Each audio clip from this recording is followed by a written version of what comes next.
Who is the most famous person on the planet? All right, like I'm talking about the absolute most famous person, like everyone, like he's the most famous person across history. Everybody knows who he is. You could basically ask every single person on the planet, who is X, and they will know who he is. Now, that is, ladies and gentlemen, Jesus Christ. And it doesn't matter if you're religious, doesn't matter all of that stuff. The whole point of this video is how to enter humanity's consciousness to make money. But I'm proving the point because there's someone in humanity's consciousness right now, Jesus Christ. He's in my mind. You definitely know him. People in the comments know him. People that like this video know him. Everybody knows him. People in Africa that barely know nothing, that don't have an education, that are broke in the middle of Africa, they know who that is. So how do you apply this in the business world? And I was thinking about it in the shower because I was watching, a stream with Deshay and Clavicular, right? And if you guys know Clavicular, the looks maxing guy, vibing or whatever, and I was like, every one of these guys is super rich because they're winning attention from people, right? You look at Logan Paul, you look at KSI, you look at Clavicular, you look at anybody on the come up that's just doing all this viral shit is winning humanity's attention, and this brings them money, right? But the thing is, attention equals consciousness, humanity's consciousness. How steeped is humanity's consciousness with Clavicular's concepts, with Jesus Christ, with Drake, with Justin Bieber, with famous people? That means the consciousness of humanity understands and knows these people, and it's similar to virality. Like right now, one thing I've noticed, and I wrote about it in my newsletter, subscribe below if you're interested at BigBangClub.com. I was thinking about it, there's like certain words that people use in pop culture or in daily language because, you're scrolling TikTok, you're scrolling Instagram, and then this new word pops up that humanity, regular day-to-day people wouldn't use or they don't use, but then all of a sudden it gets popularized through media or like some meme or something. So like right now, the word I'm thinking of as of right now, which is, it's like, June 6th, is lore. Everybody's been using the word lore, like, oh, this lore behind this person or whatever. Basically, if you don't know what lore means, it's like a pop culture word for the drama or history behind someone or whatever. There's different words that people use, like, lore has never been a word that people used, right? It got popularized. Same, for example, Riz, right? Everyone says Riz. It's like short for charisma. Kai Cenat popularized that, AMP or whatever. And then it gets steeped into the consciousness where everybody knows Riz. A lot of people knows Riz. Maybe even 30, 40-year-olds with all their kids saying Riz around the house are now probably saying Riz to some level. There's this phenomenon that goes on where a word or something slips into humanity's consciousness. Now, how do we take advantage of this, right? How do you take advantage of this attention or virality? I'm not fucking famous. Someone like Clavicular or someone that's new or viral or gets the attention of everybody can make $500K a month virtually in 30 days. Kind of like that new kid on the block. What's that kid's name? That insurance health kid, something Massarelli, right? Gianni Massarelli, whatever. That kid won the attention of everybody. Now he's making millions of dollars a year over the course of months because he entered humanity's consciousness through sales. And attention is basically another term for entering humanity's consciousness. And how deep you enter humanity's consciousness is how much money that you make. This is why, by the way, collabs work. So for example, you remember when Ray got famous with Kai Cenat, right? The Asian guy got famous. He got famous because Kai Cenat, everybody knows Kai Cenat. They love Kai Cenat. He's famous. He's, he whatever, right? So he has humanity's consciousness on a chokehold, right? At one point, Aiden Ross had it. I mean, he still kind of has it, but Kai Cenat was like that thing. Now Ray enters this world and also becomes famous because he knows Kai Cenat, and it's like, oh, Kai Cenat's friend. Because Kai Cenat's already the thing that exists in humanity's consciousness. Now we know Ray because of Kai Cenat. We would never know Ray if Kai Cenat didn't exist. And Ray could ramp up his audience and ramp up his fan base because he's like leveraging someone else's power of already entering humanity's consciousness. And now he's entering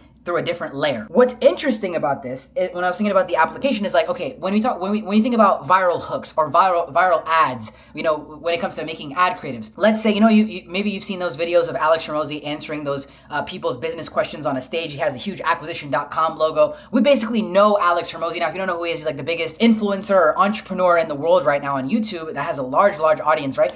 Absolutely the biggest entrepreneur in the world, right? The most famous entrepreneur in the world. Alex Hormozi has this iconic, short form content that comes out, and he's on stage answering questions. He basically virtually knows the answer to every single question that a person can ask. If you take the hook of that ad creative, for an ad creative, let's say you're thinking it's a short form video and someone's asking the question on stage, we already know it's a Hormozi video simply by a background at this point. Kind of like that iconic Joe Rogan background when, the red curtains in the back, which was like the Joe Rogan podcast. People used that because it seemed like the person was on Joe Rogan. Joe Rogan was nowhere there. Joe Rogan, it was just a background red curtain or whatever. whatever, right? And people would use it as ad creatives because it would assume that if you've ever watched Joe Rogan, that was what's in humanity's consciousness as red curtain background means Joe Rogan podcast, right? So he won everyone's attention in that way. So the same thing, if you want to make it ad creative, some guys, answering a question on the mic. We don't even see Alex Hormozy. It's a short form video, right? So I have a business doing $4 million a year, whatever, that introduction. We know it's a Hormozy video. We know, and Hormozy's not even in the video. That is an insane concept, right? It's an insane concept where, for example, let's say I produced fucking 10,000 videos in this white shirt, in this background with a red do-rag and this hair like this.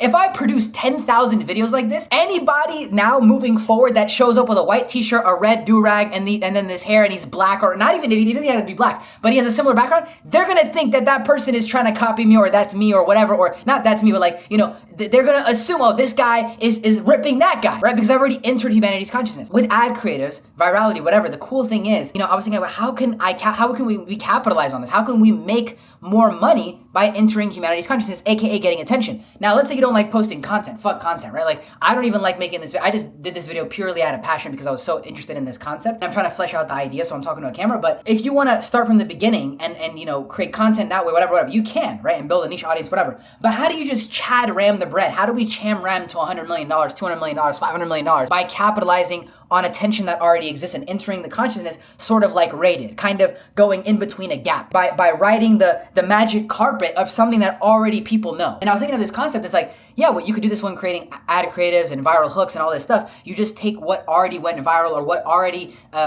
what someone, or a lot of humanity believes that thing to be, and then you just cut to your bullshit, to your content. I mean, I was thinking about it from an ad creative perspective, but building any type of product with a certain word that already exists in the consciousness of someone else. Blake Anderson had an app, it was called Riz GPT. If that product came out 10 years ago, we wouldn't know what that is. Nobody knows what Riz is.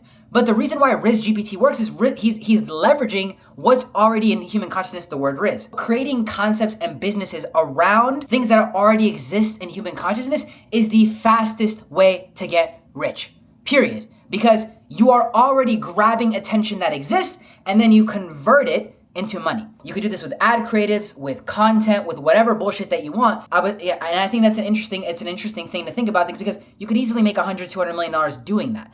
People that make Fortnite games right now, there's a sandbox environment, sort of like Roblox. Anything about gaming. They basically have a developer arena or sandbox where you can create games within a game that are custom, very customized within those games, and you're basically just taking the users to play your game and you make money off of that. So in Fortnite, there's kids making $5-10 million a month by having users play their game. Now, the cool concept, I saw one of the videos on WAP of some guy, doing an interview, and he sold his Fortnite portfolio of Fortnite games to private equity. And he talked about how one of his games leveraged brain rot. So he took brain rot memes and concepts that were on TikTok that kids in the Fortnite world know and shit, and he made that into a game. And just, for example, Skibbity Toilet and, whatever, Phantom Tax and all this other random stuff. And he put that into a game, and kids are playing this game. They know this world already because it's already in their consciousness. He's leveraging all of the hours that someone watched Phantom, all of the hours that someone watched,